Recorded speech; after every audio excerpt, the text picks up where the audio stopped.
All right, good evening, guys. Counter Tortoise Capital Nightly Strategy Podcast for February 22nd, 2023. We'll start with the swing portfolio review.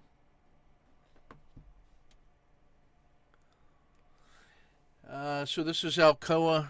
Our last trade on this was this short swing. It has been really gappy and reversey, if I can say it that way. And that has not made me want to swing.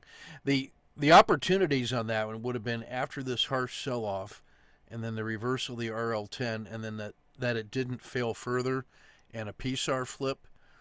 And that would have been trying to bet on this kind of a move, but it would have also been vulnerable to that kind of a move, which is the last move that it just did.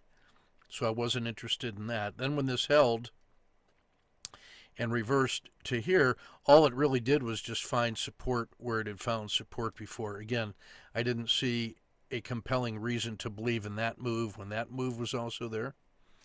What I thought about today was this short with a wrist box like that, but there were better ones and were in sideways, and this just felt too disorganized to be a swing. It's been reasonable as a intraday 3-minute trade, so I would rather do that than try to live with the chaos of that much variation. That looks schizophrenic to me, but we'll see what happens. So we're no position in Alcoa. Cliff, on the other hand, in the metals, has been the opposite in the sense that it is compressing into this kind of a channel. So now I'm actually interested in this one on an intraday move, like coming out of this.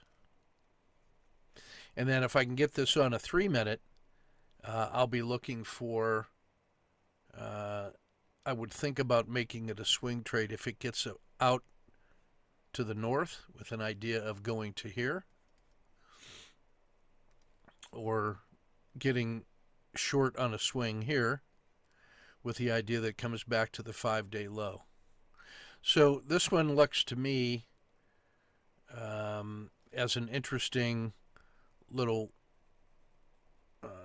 yellow zone and a compound critical state that offers intraday movement and then the possibility of swing movement. So Cliff will be on my short list for that reason tomorrow. And it's not, from here, this is almost the same position. It's had reasonable moves in both directions. So that looks to me like it should be started off as a 3-minute chart inside today's range and then look to grow it into a swing trade. So right now, no swing position on Cliff. Check or hold.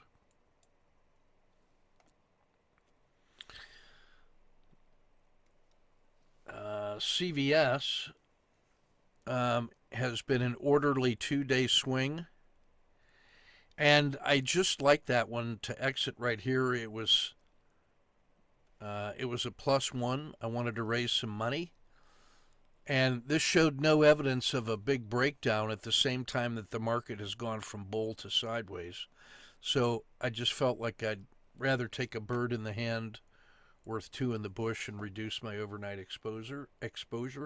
So CVS closed that swing.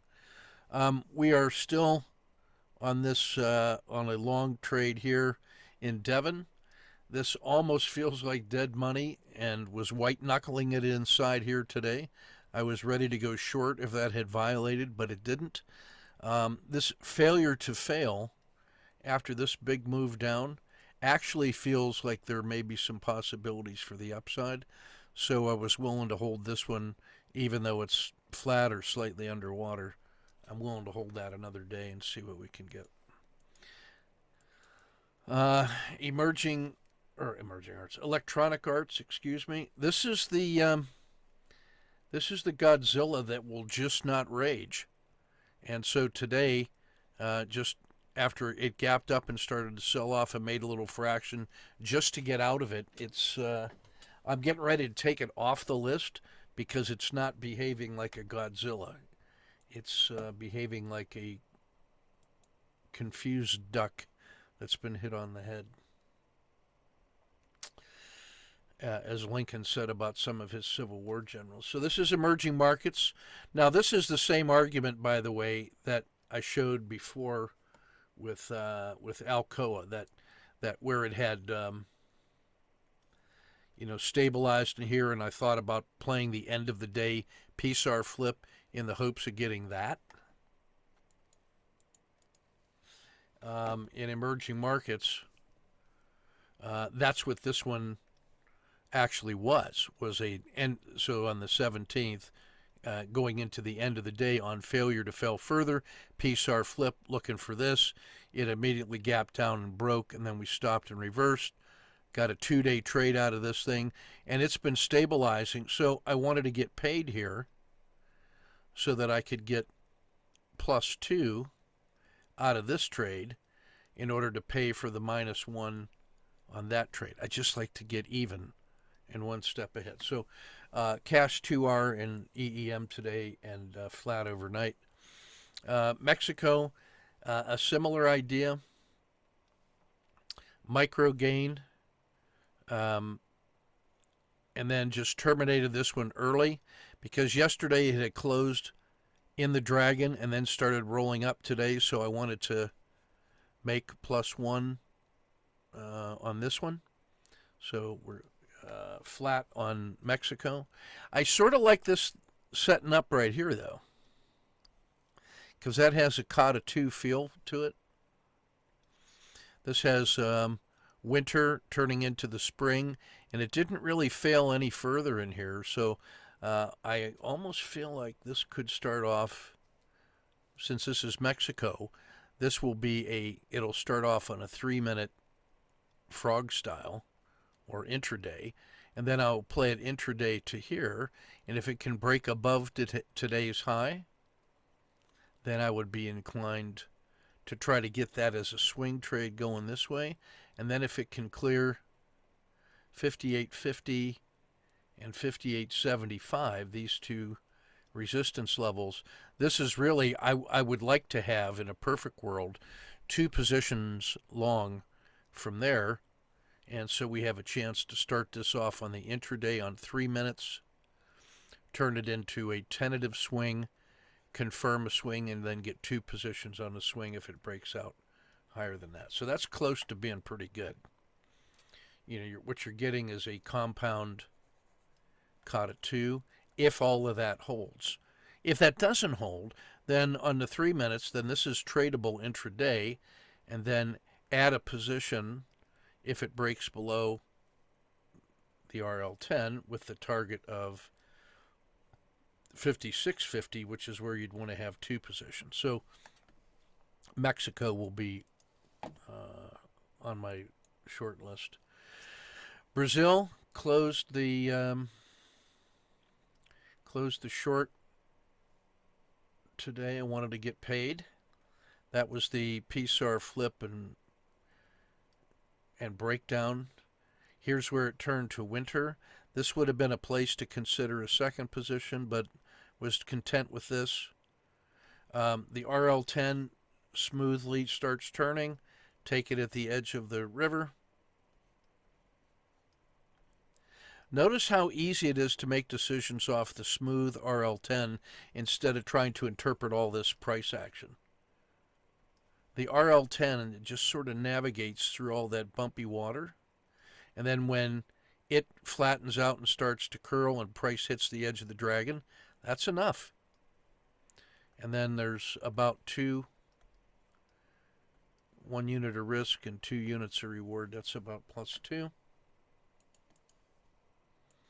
Intel is one we added today. Now you'll see this as a sniper trade of the day.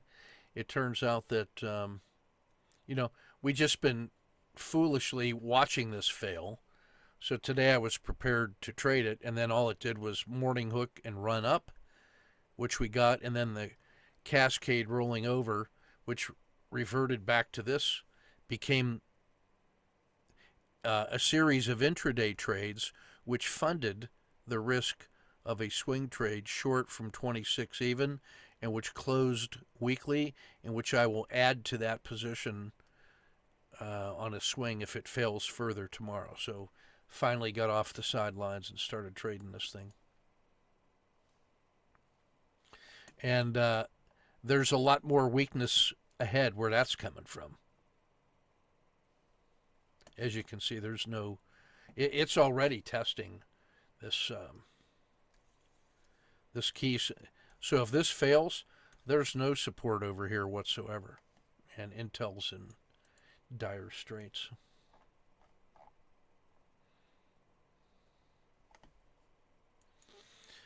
International paper closed the swing this morning.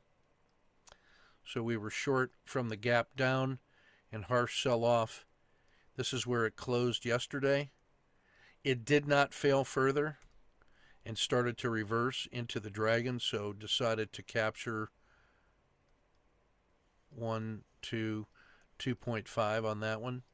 The fact that this rolled over and crossed the dragon now sets this up as a continuation short, like a Kata 2 short, to the downside tomorrow. So all it has to do is fall through 36, and we'll be back on the short on that one. So happy to close that one out. Real estate, we started that short here on the 21st on the gap down and then the collapsing dragon, and that closed poorly. And then today all it did was just roll down and keep failing further. So we are about +2 on that one and ready to fail more. So this is a candidate for an additional intraday position. And then if we just scale back out, yeah, that's already, that also is at the collapsing point here in terms of support. Now the last time it was there, sure, it did this, but it's given all of that back. And then if this fails, look out below, and we're in the position where we have +2 in hand, and then we can add a second position here with using market's money and minimize risk to our core capital. So the IYR trade, I thought this was going to be, to be honest, I thought this support level here was going to lead to that kind of move, but you got to follow price. Price is always right. McDonald's, we initiated this long here on the Kata 2. It's just kind of been dead money and closed a fraction in the money. So we'll just keep our stop here and say, what are you going to do? The fact that it has not been failing when the S&P has been failing is evidence of relative strength, so we'll keep it for another day. Marijuana, yesterday we exited this one after the nice run, reversal, and in the dragon, and we didn't want to hold that overnight, and here's what it did on the gap up. So this turns out to be a pretty good exit. I just like to smoke them when I got them. Now, what I like is the fact that it did not fail further, and if it can hold here and start to recover, then this has the form of a Kata 2. So what would I need to see? I think I would be ready to go long intraday if it can break above about 685 with about a 15-cent risk. And then I would be auto short from 675, thinking that it could get back to 640. So that one bears watching intraday. Clean energy, we covered the short on this one. This was a micro loss, collapsing dragon short. We held it for another day. It sold off, started coming through the dragon. I wanted to get out here, thought it was going to fail. I just took the exit finally for +1 at the edge of the dragon. It did not really fail further, So again, on this one, I'll be ready to get short at 42 and a quarter or at 42. And we'll try to get short on that one tomorrow if it fails. Upside on that one? Oh boy. Yeah, upside. You got to be ready to, Kenneth. You got to be ready to take this one right here at 42.60, with the idea of getting to 44.50. So that's plus $2.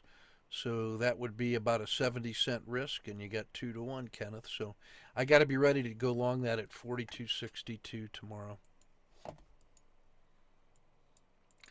When we look at the S&P, this was not a healthy day. We saw yesterday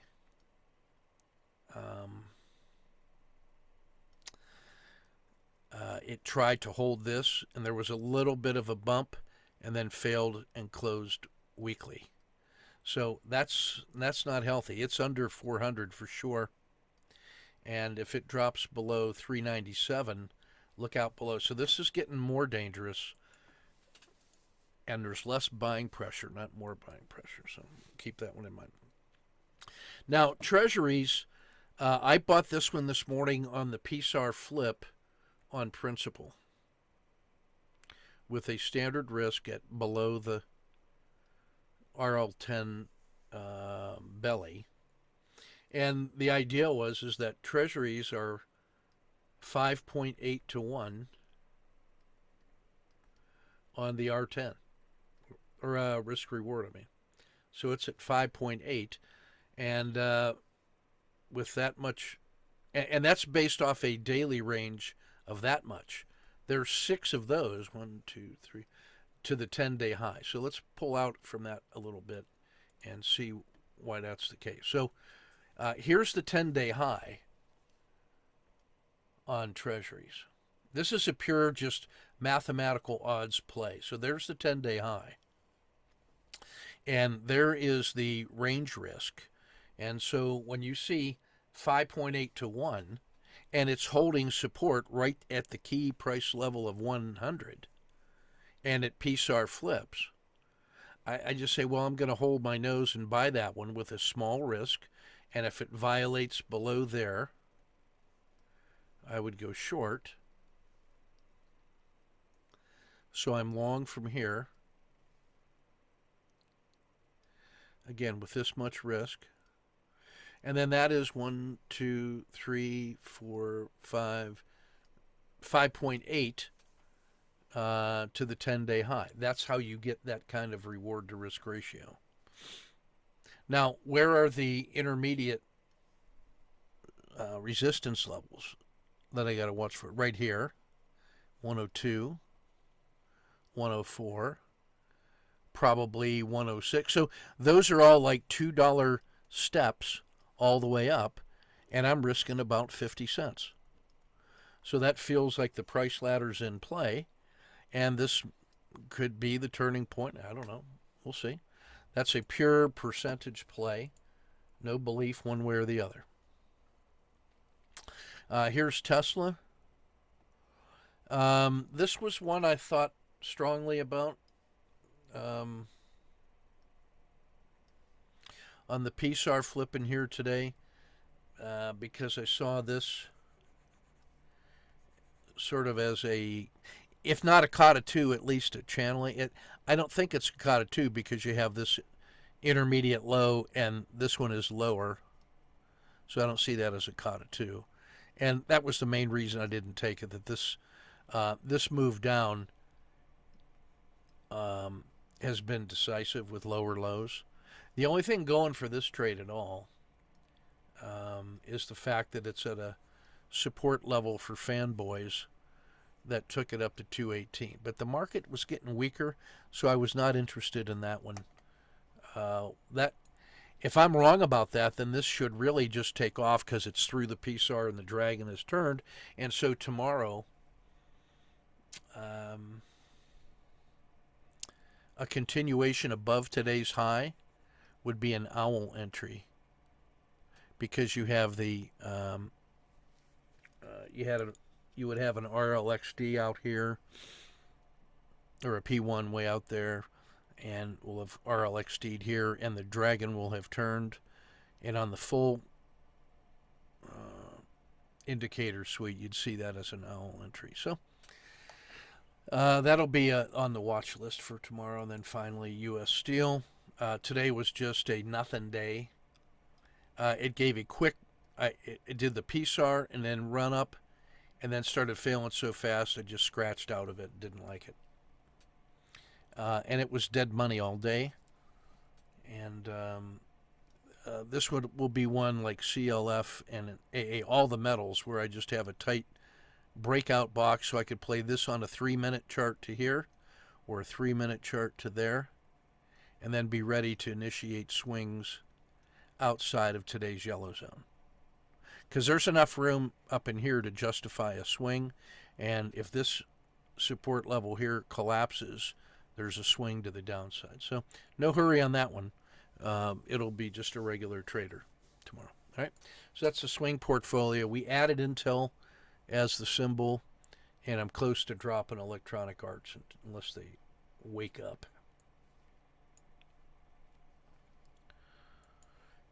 Let's go to the swing trade of the day. All right, so this is on a 3-minute chart.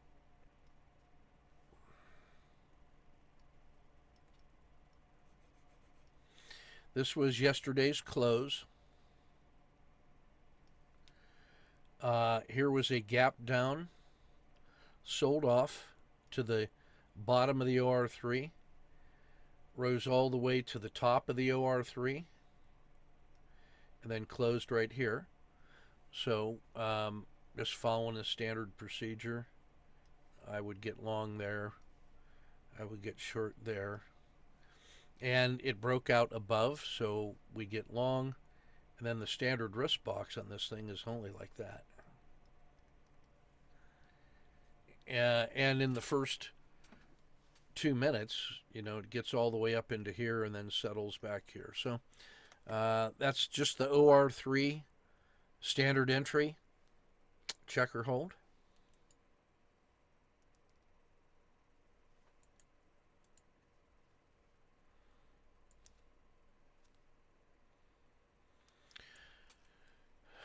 So this thing responded like it was shot out of a cannon, ran up to here, opened here, sold off all the way to here, and as it was coming through, I executed right here in order to capture 1, 2, 3, and just said, hey, thanks very much. So that's a +3 right out of the gate.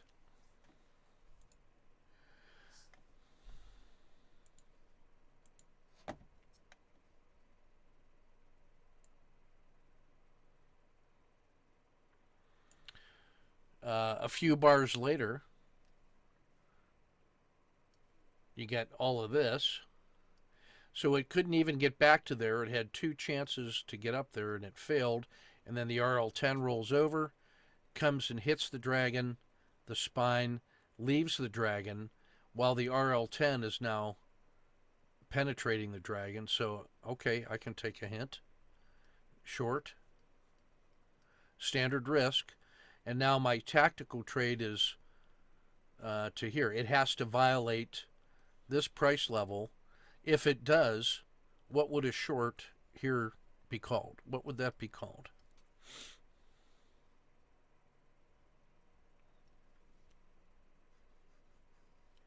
Yeah, a short below this red line would be a collapsing dragon. So when I get short here with a standard risk here, I've got 2R potential to the point where the collapsing dragon is going to initiate.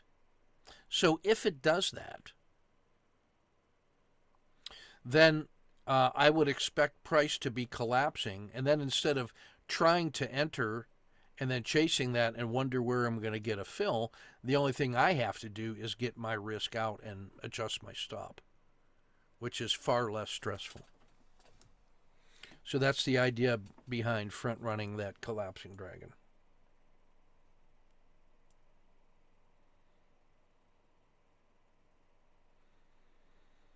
I missed an opportunity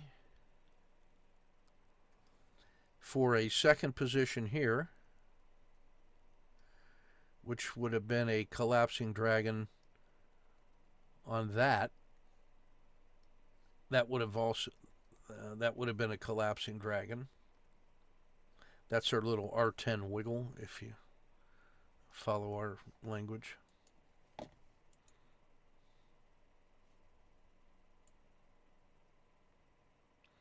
Standard exit when the RL10 crosses the dragon.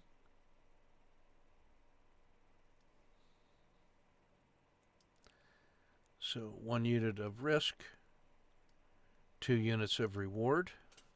So +2. And now if this price rolls over and breaks through either the skin of the dragon or the belly of the RL10, I should be short again. I can also be stalking for a possible SSC.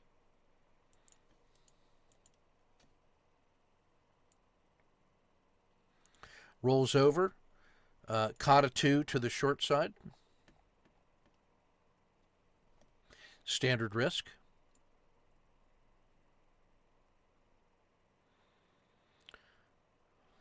Standard exit.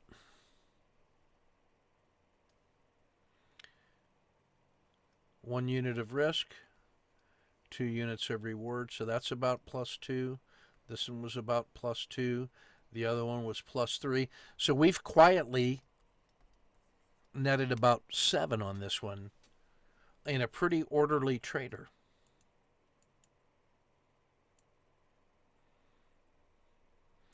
Caught a 2 to the downside. I have such a downside bias on this one because why not? Scratch. Caught a 2 short, or maybe a collapsing dragon short. Take your pick.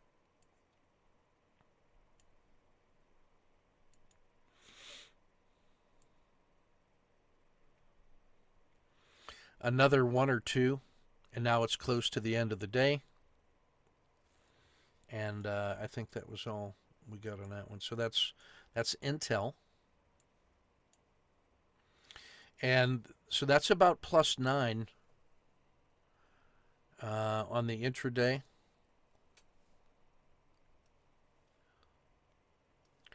So +9 intraday, and use that to fund the overnight swing with markets money, minimizing the risk to my core capital.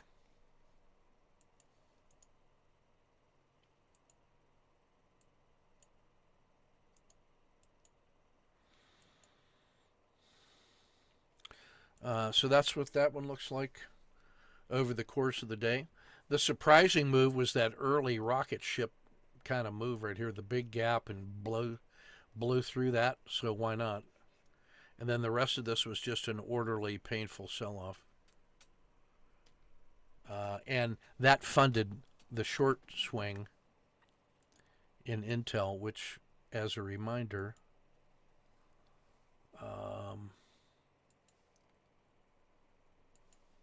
looks like this.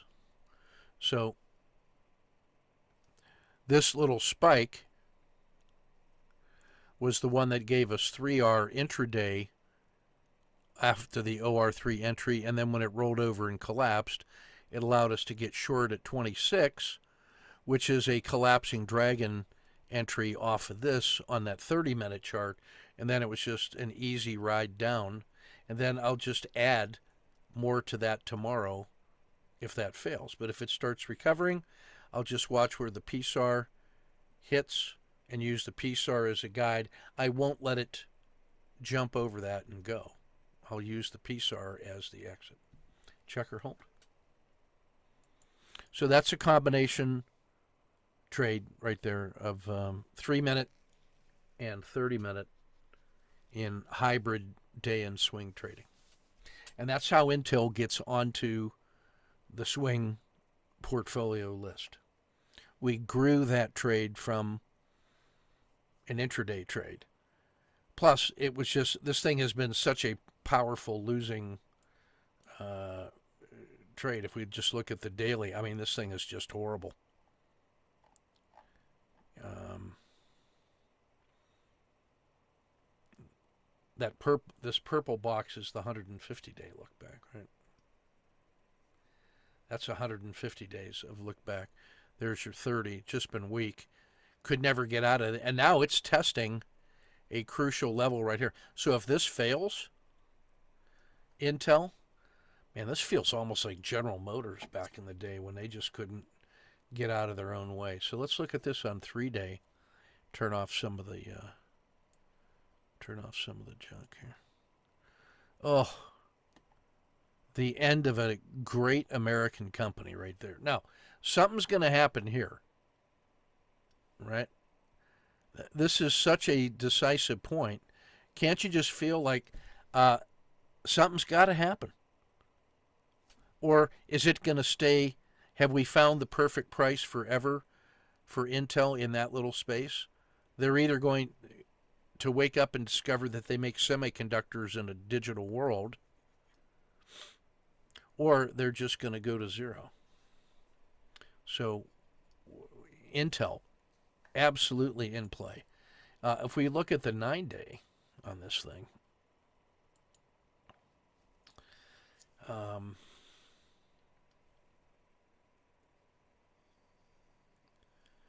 20 is the last final refuge for this thing, and that's going back 10 years. So all the money that they've made in the market over the last 10 years, in those 9 years to here, gone in one. That's climbing up the steps, jumping out the window. And you know, the COVID sell-off and recovery wasn't bad, but man, the rest of it. Oof. Andy Grove is rolling over in his grave.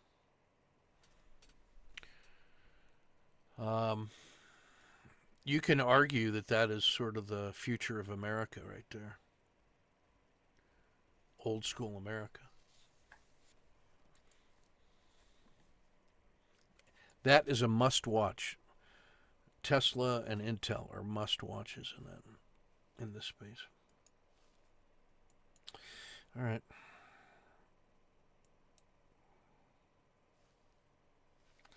Let's look at the traders.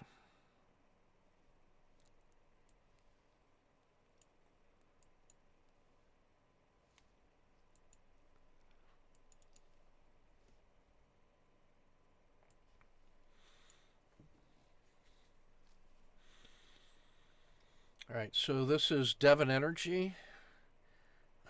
This is the opening somewhere in here. Yep, there's your collapsing dragon. There's a second collapsing dragon. This is an SSC because it has sold off harshly in the winter. P1, cross the dragon, RLXD. And again, you can set that trade up so that you are long here with a stop here.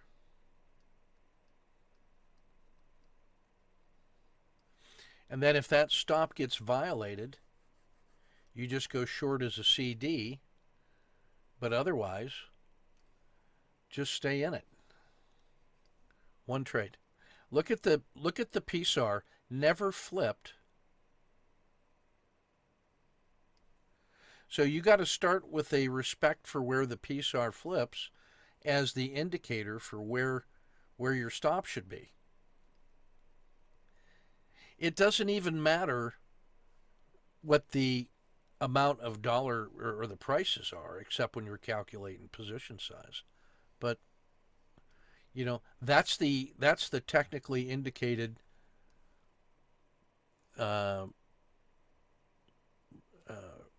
initial risk, because until it violates below this, you don't have a signal of confirming a short position. So that's really the buffer on the long. And that amount of price is 53.05 to 52.65. That's 40 cents. And the PSAR stays in all the way to here when you're justified in getting out. And then there's a PSAR flip. And even if you don't take that one short, you have a collapsing dragon here. And now if you take that collapsing dragon, you could go up to the top of the PSAR here. And I'm going to show you something scary. 53.85 to 54.15. That's about 30 cents. So you're short from here, and there's your risk box.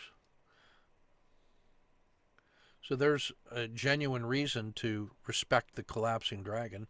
And then you get all this move until the PSAR flip. Now, avoiding feeling foolish. So here's the mindset when you're taking on new information or a new technique, and you're trying to learn as a student. I just want you to think of it, as a wrestling mat or a dojo mat or whatever, the playing field. So there's the mat, and you're going to go out and you're going to battle, your opponent. And there's all these people watching, and what are they going to think about me while I'm in here wrestling around? What if I do something that's wrong, and are they going to think that I'm foolish? Or first of all, I don't care what they think. And second of all, they're not even thinking about you. They're too busy worried about themselves feeling foolish or waiting for their turn. The reason you're going to succeed is because you just say, I don't care about any of that stuff. And your edge consists of having suffered through all the thick skin, making your skin thick enough not to care about that stuff. And it's really not even what they think, it's how you are reacting to what you think they think. So you're actually having a discussion with your own self, because some part of yourself that worries about what other people think, and we are social animals, is you're worried about, this one's worried about looking foolish, and you're just trying to learn this technique about how to engage and survive in the battle against this other guy who's trying to roll around. The guys who win in boxing and wrestling and martial arts and all that other stuff are the people who have learned to just suck it up and endure and press on through all that stuff with thick skin and not worry about it by staying focused on the goal. I have a vision and an end state for what I'm going to do, and my process is going to get me. It's going to get me to that place, or I'm going to die trying. And if I don't get there, it's not going to be for lack of trying. It's just going to be because of some other reason. And I don't care what that reason is. All I've got to do is do my process and commit to my vision. And then this guy's going to learn, hey, you know what? What I need you to do, Mr. Sensitivity Guy, is I want to thank you for reminding me how sensitive we are as social animals. And I'm going to remember that all the other people that I am competing against are suffering exactly the same kind of stuff, and maybe they don't have the ability to recognize this other part of themselves. Use this part to take care of people that need your help. Be sensitive to them. But that guy doesn't belong on the mat. He needs to be out there doing good in the world and worrying about helping all these other people, and that leaves you free with your trading part to just deal with this. The people who won't post charts because it feels they don't want to feel foolish are the ones that aren't powering through that. Every time they decide not to post a chart because they don't want to feel foolish, they're making it harder to post a chart the next time. So what you got to do is just sort of break through all that, realize, man, all I got to do is post a chart. It's not you being foolish, it's the rules being foolish or non-appropriate for the time. You're just executing the rules. That's not a lick on you. That's a statement about the rules. So so feel foolish. Are you still alive? Yeah. So what? Who hasn't felt foolish? That's the most important part of our psychology, is the ability to take the energy of the fool and commit that forward. So keep going. Get over it. Get out there and roll around on the mat.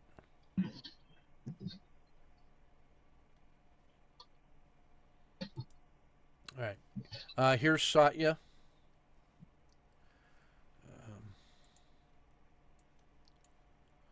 Just a minute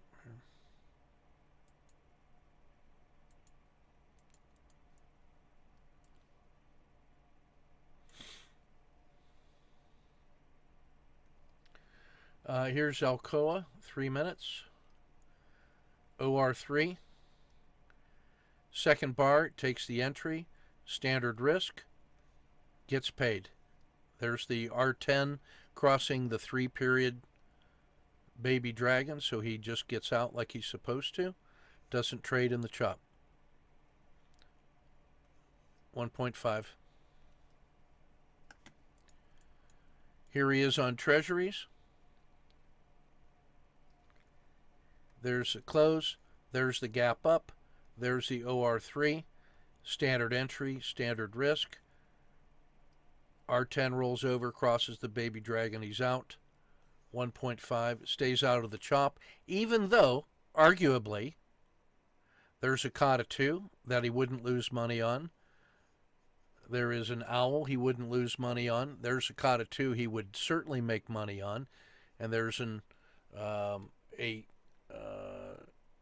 supported fall crossing that he wouldn't lose money on. So 2 trades at 1.5, 3R for the day, and ready for tomorrow.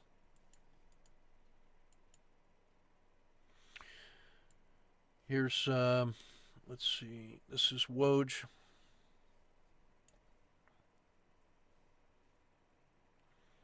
So he's trading his standard 4. Devon, U.S. Steel, Tesla, and NVIDIA.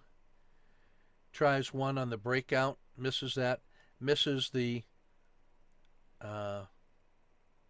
PSAR flip, misses the collapsing dragon, misses about 5R on this, misses the SSC, misses the Kata 2, misses 5R in here.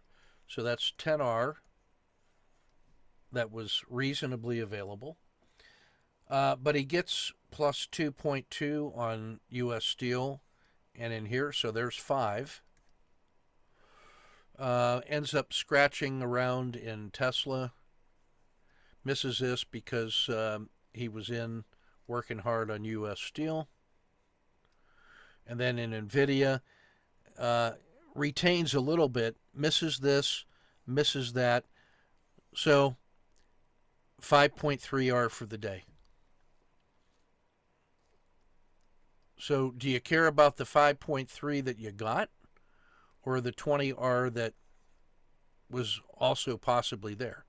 I'll take the 5.3 was proper. That's how big his bucket was today. So he learned to cut them from yesterday's work and just continue into March. So that's what you look like after 3,000 trades. Just keep firing and just keep going. I just don't, I exactly do not worry or care about other people's opinions. Let them go trade. I wish them well. All I got to do is learn. You know, my notes to you, Gary, in the chat room. You say the first chart is supposed to be the hardest.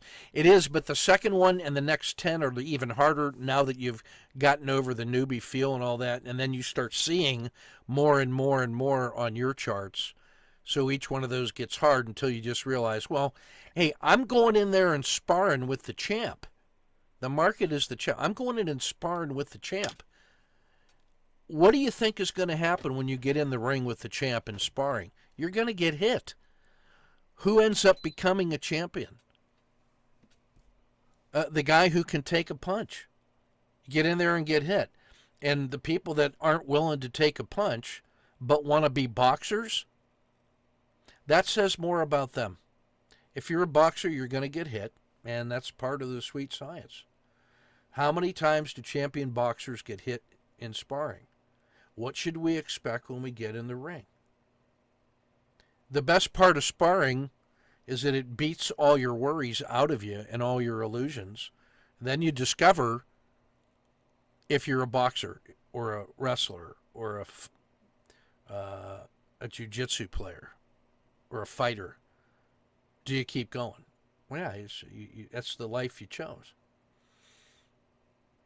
You know, all I tell my kids in soccer is wherever we are in the table, in the standings, if we're here, and that's the best team, all we got to do is keep playing our best and trying hard in practice and improving, and we just got to put our eyes on the next one and get a past one player, past one team, past one team. You know, I tell them when we're on the soccer field and we're down there trying to score, and then they get the ball, and now we're all running back. All you got to do is beat one player. Beat one player to hustle back and protect our goal. That's your job. You find the nearest player on the other team next to you, and you decide that you're going to get downfield before they do. Do the work. Keep going. They'll quit. We won't.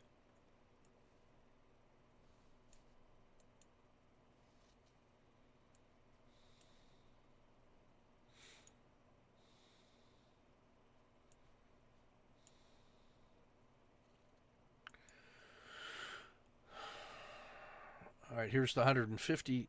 No, I'm sorry, this is the 30-minute chart. Sorry. SPY on 30 minutes. So, yeah, this whole price rollover here was not good. And here we are at the, right at the 5-day and 10-day low. And this is getting ready to collapse. That's not good. We're below 400. This is dangerous. Now, this would be nice. That would be a nice recovery. And that's a reason, given the daily range, there's a 1, 2, 3, 4R to the top of the 10-day high. So there's a channel trade available there. But the painful one to the people is that one. So we got to be ready for that collapse. And we're in sideways markets, so we got to know that. Here's the daily. Again, this was not a reassuring day. So that was yesterday's painful sell-off, and today it opened and then closed down here. So not healthy. And that's the move down you got to worry about. And then this is the target 30-day low at about 385.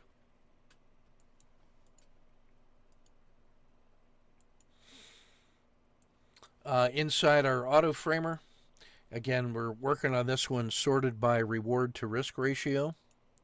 When the market is at this kind of critical state, what makes this nice is that all of these that have high reward to risk ratios, that means they're the furthest from their 10-day high. They have peaked and then rolled over some distance, and then today's range is like this. And then this number, reward to risk, tells you how many of today's ranges are available on a move back up to the 10-day high. So lithium is 7, treasuries was 5.8, and that's why treasuries became an auto entry for me today.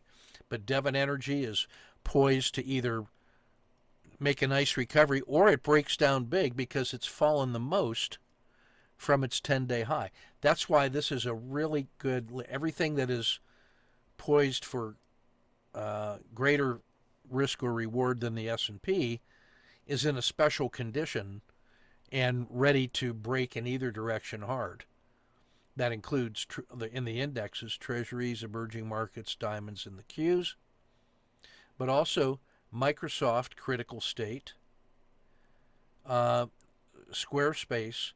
Hey, it was up 1.38% today when the market was down, and it's still 4.5 to 1. Something's going on there. You got your two lumbers.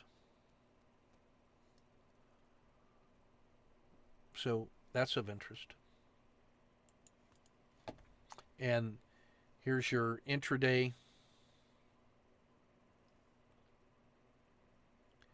Your intraday risk box, and the range stat is a reasonable start point for your swing risk box.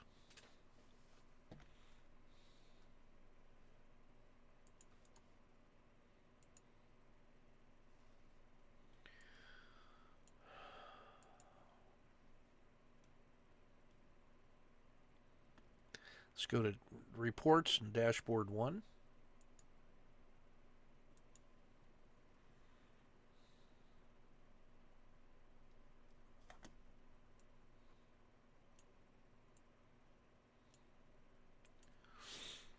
So we are in sideways quiet, tentatively long still, but ready to collapse. The only positive today was that it didn't collapse huge, but that's pretty thin gruel. The risk Z is still showing risk off and worried about a potential collapse, but it is a possible long still. Lots of channelings to bravely go long with. Not me. I want to start intraday first. Tons of signals here in the Dow. Lots of auto framers to choose from. Lots of 5-day downs. That washes out all the weak hands. Look at Disney, 9.9 to 1. But it was only down a quarter today. It's also on a triple screen and a 551W. Let's look at Disney, shall we? It probably should be on our swing list. So let me frame up call up the S&P 500. We'll look at Disney here real quick.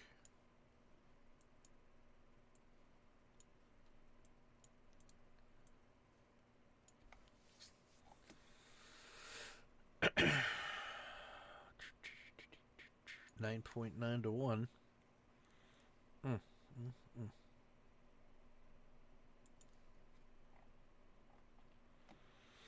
A bit of a anomaly because of this, probably an earnings report, and that huge gap which made a 10-day high, right? And then today's little doji, though.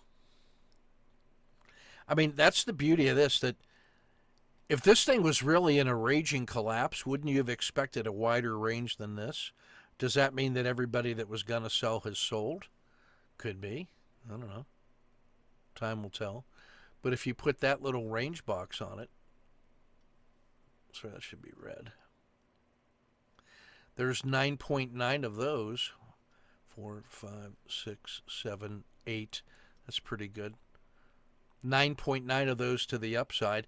And what if it only gets to the top of the dragon or the PSAR fib? Oh, then it's only 4 to 1. But if it fails, would you have any compunction getting short? No. That's easy to believe in.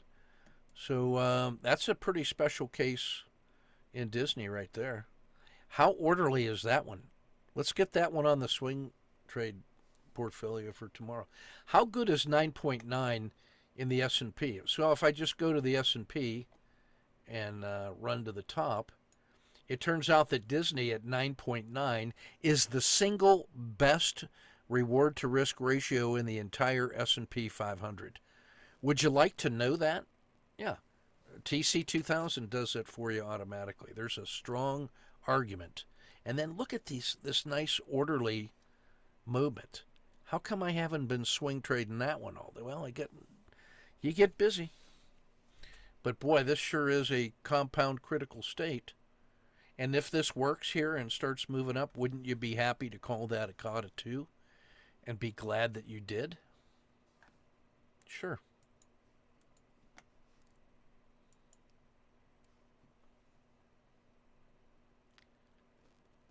Meanwhile, Intel was a big loser today. Walmart, ExxonMobil, big losers. 9.9 to 1 Disney. Yes, sir. There's 5.5 in Microsoft, for crying out loud. So you can see the point. I mean, you don't have to frame all of those, but how quickly and easily it is to frame these using our simplified indicator set. And then getting them started well intraday. Or even if you're just using the 30-minute swing, that's a nice way to grow them early and then convert them to daily charts for swings. Just saying. Let's drive on to the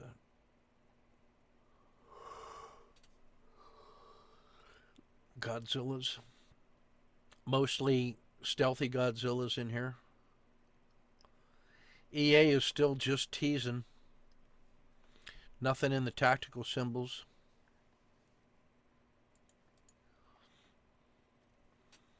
Some interesting ones in the 1-day movers. These are the ones where they had a large